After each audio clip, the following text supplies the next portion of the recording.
গাজীপুরের টঙ্গীতে ম্যানহোলে পড়ে নিখোঁজের ৩৬ ঘণ্টা পর ফারিয়া তাসনিম জ্যোতির মরদেহ উদ্ধার করেছে ফায়ার সার্ভিস।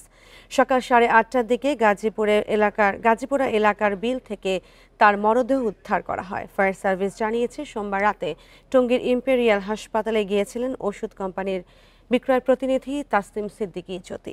বৃষ্টির মধ্যে সেখান থেকে বের হয়ে ঢাকনাবিহীন ম্যানহোলে পড়ে যান তিনি।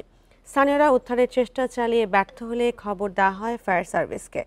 সোমবার দিনভর অভিযান চালালেও তার খোঁজ পাওয়া যায়নি। পরে সকালে আবারও অভিযান চালিয়ে গাজীপুরা এলাকার একটি বিলে কচুরিপানার নিচ থেকে জ্যোতির মরদেহ উদ্ধার করা হয়। এই ঘটনায় কারণ খুঁজতে গাজীপুর সিটি কর্পোরেশনের সচিবকে প্রধান করে ৪ সদস্যের তদন্ত কমিটি গঠন করা হয়েছে। কমিটিতে ৭ দিনের মধ্যে প্রতিবেদন জমা দিতে বলা হয়েছে।